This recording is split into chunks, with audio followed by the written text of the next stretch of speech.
Hey guys, welcome back. So in this video, we'll talk about the last entity involved in stock market, which is participant. So it comprises of four organizations. Let's talk about them in details. So the first organization is a domestic asset management company, also called as AMC. So typically, mutual fund falls in this category. So generally, these guys have a lot of money to invest in stock market, and that's their primary business.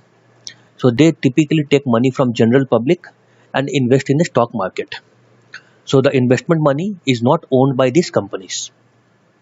The next participant is a domestic institution. So again, they are large domestic corporate entities like bank, insurance firms. But compared to AMC, the size of capital that these guys involve in a market are less. And another difference between domestic institution and AMC is that the money which is invested by domestic institutions like bank and insurance firms, it's owned by them, whereas the money invested by mutual fund is not their own money, it's a public money. The next participant is a foreign institutional investor. So as the name indicates, it's a non-domestic corporate entity. So it can be a foreign AMC, it can be a hedge fund, or it can be a high net individuals. So let's say if you are based out of India, and if any investor, it can be organization or individual high net worth investor, if he is based out from some other country apart from India, we'll call it as foreign institutional investor. And finally, we have a domestic retail participant, which are people like us who are trading or investing our own money.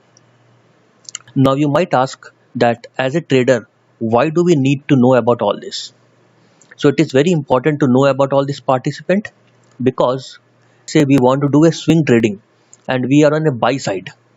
So apart from technicals, we also need to see what are the sentiments among AMCs or domestic institutions or foreign institutions.